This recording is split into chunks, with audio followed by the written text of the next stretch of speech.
வைத்திய பிரிவில் இருக்கிறேன், தகுந்த பதவியில் இருக்கிறேன், நான் நுழையலாம் தானே அவர் கேட்க வைத்திய அதிகாரி ஒருவர் இருவருக்கும் இடையில வாக்குவாதங்கள் நடந்தது. இதை இன்னொரு காணொலியாகவும் பதிவு செய்தார். அது மட்டுமில்லாமல் அவர் மேலே 7 குற்றச்சாட்டுகள் முன்வைக்கப்பட்டது. காலம்புற வைத்தியர் அர்ச்சுனா நேரடியாக மன்னார் நீதிபதியிடம் ஒப்படைக்கப்பட்டிருக்கிறார்.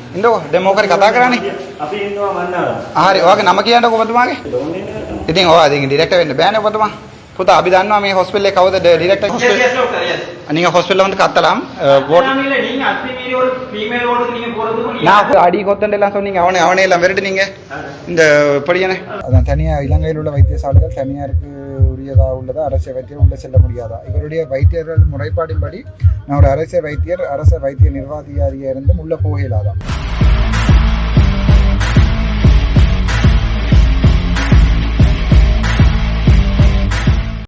ஜெஃப்னா அப்படின்னு சொந்தங்களுக்கு வணக்கம். அண்மையில் ஒரு செய்தி ஒன்று பரபரப்பாக பேசப்பட்டது. என்னென்னு பார்த்தீங்கன்னா, மன்னாரில் வைத்தியர்களின் அசண்டையினம் காரணமாக ஒரு பெண் மரணித்த சம்பவம் ஒன்று பதிவாயிருக்கு. அது சமூக வலைத்தளங்களில் பரபரப்பாக பேசப்பட்டு கொண்டிருக்கிற ஒரு விஷயமாக காணப்படுது. அது சம்பந்தமாக வைத்தியர் அர்ச்சுனா கதைப்பதற்காக மன்னார் வைத்தியசாலைக்கு நேரடியாக சென்றிருக்கிறார். அங்கே சென்றது மட்டும் இல்லாமல் அவர் நிறைய கேள்விகளை அந்த வைத்தியர்களை நோக்கி எழுப்பியிருக்கிறார். அது மட்டும் இல்லாமல் அந்த வைத்தியர்களுக்கும் அங்கே இருந்த வைத்தியர்களுக்கும் வைத்தியர் அர்ச்சுனாக்கும் இடையில் நிறைய வாக்குவாதங்கள் இடம்பெற்றதை நாங்கள் பார்க்கக்கூடிய மாதிரி இருந்தது. அது சம்பந்தமாக ஒரு காணொலியும் வெளியாகி இருந்தது. உண்மையிலேயே வைத்தியர் அர்ச்சுனா அங்கே போன பிறகு அங்கே இருந்த வைத்தியர் ஜோகேஸ்வரன் என்ற ஒருவரோட சிங்கள மொழியில் உரையாடுறார். அதற்கு பின்னரான சம்பவங்கள் வந்து தமிழ் மொழியில் உரையாடல்களும் நடக்குது. அங்கே இருந்த இன்னொரு வைத்தியர் ஒருவர் வருகிறார். வந்த பிறகு அவரும் வைத்தியர் அர்ச்சுனா கேள்வி எழுப்புகிறார். என்னத்துக்கு நீங்கள் பெண்கள் விடுதிக்குள்ள நுழைஞ்சினீங்கள்? வைத்தியசாலைன்ற பெண்கள் விடுதிகளுக்குள்ள எந்த ஒரு அனுமதியும் இன்றி நீங்கள் எப்படி நுழைஞ்சினீங்கள்? இது விசிட்டிங் அவர்ஸும் இல்லை என்ற மாதிரியான பொருள்பட அவர் ஒரு கேள்வி எழுப்புகிறார்.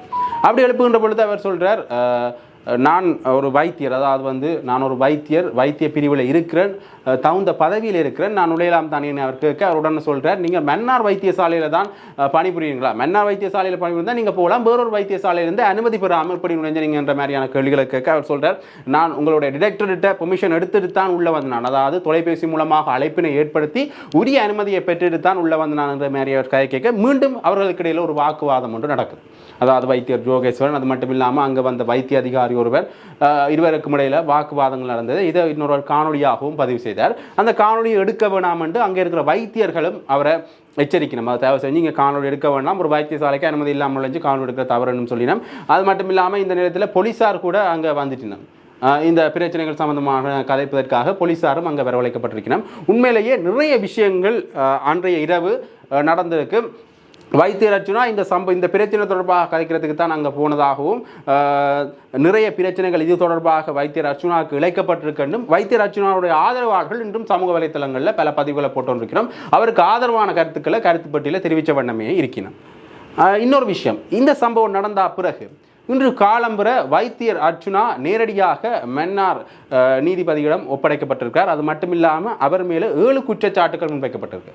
அத்துமீறி மன்னார் வைத்தியசாலைக்குள் நுழைந்தமை, அங்கு எந்த ஒரு அனுமதியும் எடுக்காமல் காணொலிகளை பதிவு செய்தமை போன்ற 7 குற்றச்சாட்டுகள் வைத்தியர் அர்ச்சுனா மேலே போடப்பட்டிருக்கின்றது. ஏற்கனவே அவர் சம்பந்தமாக 5 வழக்குகள் இருக்கிறது சாவகச்சேரி நீதிமன்றத்தில். அந்த வழக்குகளும் நான் கூறியிருந்தேன், போன முறை ஒரு வீடியோ ஒன்று போட்டிருப்பேன். அந்த வழக்கும் அவருக்கு விசாரணைக்காக எடுத்துக்கொள்ளப்பட்டது. அதிலேயும் அவருக்கு மீண்டும் சில விஷயங்கள் சொல்லப்பட்டது. அவர் சொன்ன குற்றச்சாட்டுகள் உடனடியாக நிரூபிக்கப்பட வேண்டும், அதற்கு தகுந்த ஆதாரங்கள் காட்டப்பட வேண்டும் என்ற மாதிரியான விஷயங்கள் அந்த நீதிமன்றத்தில் அவருக்கு வழங்கப்பட்டது. அது மட்டும் இல்லாமல் அந்த நீதிமன்றத்தில் அவர் பல முறைகள் கேள்வி கேட்கறதுக்கு முயற்சித்தும் அதற்கு நீதிபதி அனுமதி வழங்கியல. இப்படி நிறைய விஷயங்கள் அந்த நீதிமன்றத்தில் நடந்தது. அது மட்டும் இல்லாமல் இங்கே 7 குற்றச்சாட்டுகள் அவர் பேரால் முன்வைக்கப்பட்டிருக்கு. இதற்கு வழக்குகள் தொடுக்கப்படுமா, இத்தனை வழக்குகள் இவருக்கு இதன் மேலே தொடுக்கப்படுது என்ற பல கேள்விகள் மக்கள் மத்தியில் எழுந்த வண்ணமே இருக்கு. அது மட்டும் இல்லாமல் அர்ச்சுனா ஆதரவாளர்கள் அவருக்கு சார்பான செய்திகளை சமூக வலைத்தளங்களில் பரப்பி கொண்டே இருக்கிறோம். வைத்தியர் அர்ச்சுனாவுக்கு ஆதரவாக நாங்கள் கதைக்கோணும், நிறைய பேர் அணிதிரளோடும். அது மட்டும் இல்லாமல் இந்த விடயம் பெரிய பேசுபொருளாக மாறணும், அவருக்கு நிறைய பேர் சப்போர்ட் பண்ணணும், அவருக்கு இழைக்கப்பட்டது ஒரு அநீதி என்ற மாதிரியான பொருளில் நிறைய பேர் நிறைய கருத்துக்களை முன்வைச்ச வண்ணமே இருக்கிறது. இப்படியாக வைத்தியர் அர்ச்சுனாவினுடைய சம்பவம் இப்படி இருக்கு. அவர் நேற்று இரவிலே இருந்து, அதாவது மன்னார் வைத்தியசாலைக்குள்ள போனதிலிருந்து பிறகு அவர் கைது செய்யப்பட்டு நீதவான் முன்னிலையில் ஒப்படைக்கப்பட்டதிலிருந்தான காணொலிகள் இருக்கு. அந்த காணொலிகளையும் உங்கள் பார்வைக்காக நாங்கள் தரோம். මම ඩොක්ටර් අර්ජුනා මේ ඔබතුමා කොහෙද දුවන්නේ? ඉන්න ඔබට නෑ ඔබතුමා කොහෙද දුවන්නේ? ඉන්නකෝ දැන් මොකද කතා කරන්නේ? අපි ඉන්නවා මන්නාර. හරි ඔයාගේ නම කියන්නකෝ ඔබතුමාගේ. ඔයා මාව දර්ශනය කරන්න බෑනේ ඔබතුමාට. ඔබතුමා නම කියන්නකෝ. නම කියන්න. දැන් මිනිස්සු 85000ක් බලනවා. මම ડોક્ટર යෝගේශ්වර. කොහෙද වැඩ කරන්නේ ඔබතුමා? ඔය කොහෙද වැඩ කරන්නේ? එම්මෝ කෙනෙක්ද? එම්මෝ කෙනෙක්ද? ඉතින් ඔයා ඉතින් ඩිරෙක්ටර් වෙන්න බෑනේ ඔබතුමා. පුතා අපි දන්නවා මේ හොස්පිටල් එකේ කවුද ඩිරෙක්ටර් කෙනෙක්? நீங்க கத்தலாம் நீங்க என்ன வேணும்னா கத்தலாம் நீங்க அசாத்துக்கு எதிராக அசாத்துக்கு சார்பா என்னவும் கத்தலாம் நான் கோர்ஸ் டாக்டர் அசாத்துக்கு சார்பா என்னவும் கத்தலாம் அசாதுக்கு பேர்ல யாராவது திருச்சியில ஒரு ஆள் இருந்தாலும் நான் நேர்மையா தான் நடப்பேன். அப்படியா நீங்க அப்ப நீங்க ஹாஸ்பிடல்ல வந்து கத்தலாம் ஓட் நீங்க அத்துமீறி ஒரு ஃபீமேல் ஓடுக்கு நீங்க போறதுக்கு நான் ஹாஸ்பிடல் நான் ஒரு hospital let me talk myself I am a hospital director as well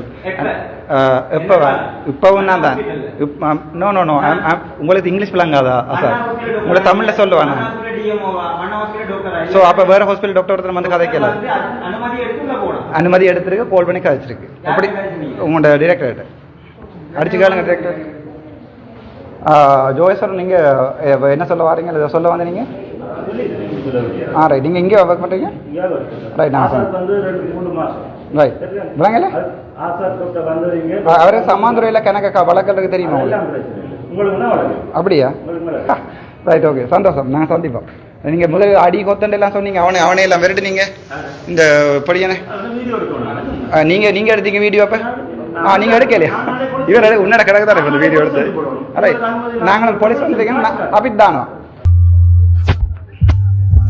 நான் டாக்டர் அர்ச்சனா மஜிஸ்ட்ரேட்ஸ் வீட்டை கூட்டி வந்திருக்கேன் வெயிட் பண்ணிட்டு இருக்கேன் போலீஸ்காரெலாம் ஒரு பொல்லாப்பும் இல்லை ஏதாவது நீங்கள் கேட்குறதா கேட்கலாம்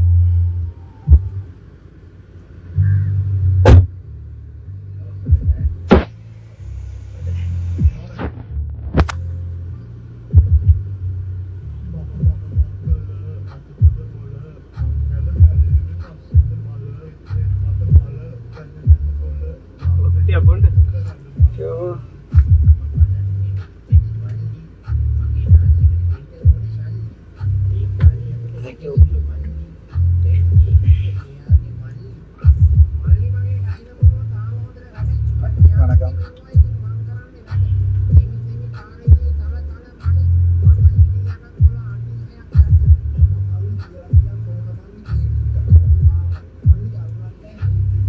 வணக்கம்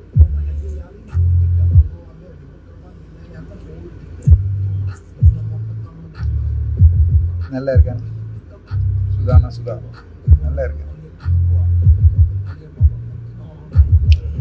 நான் மென்னாருக்கு வரைக்குள்ள எனக்கு யாரையுமே தெரியாது ஃபஸ்ட்டாக மென்னாருக்கு வந்திருக்கிறேன் ஆனால் இப்போ எல்லாரையும் தெரியும் மென்னாருக்கு நீங்கள் தான் கூப்பிட்டு வேற சொன்னீங்க அதை பார்த்தேன்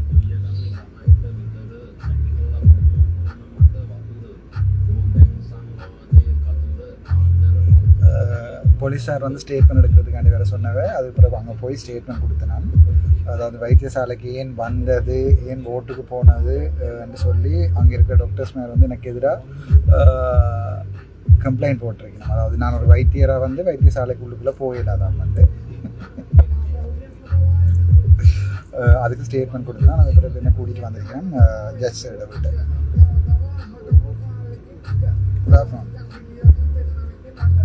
ஏதாவது கேட்குறேன்னா கேட்கலாம்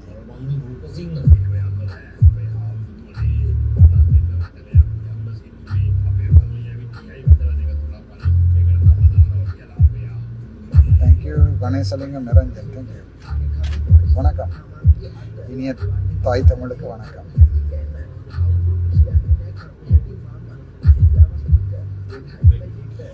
போட்டு கொடுத்துதான் வெரி சாரி நேற்று ஃபுல்லாக நிற்கிறோண்டு ரோட்டில் காரை நிப்பாட்டி போட்டு தராணி கொண்டு வந்து சீட்டை மடிச்சுட்டு நிற்கிறோன்னா இரவு எனக்கு ஹோட்டல் வந்து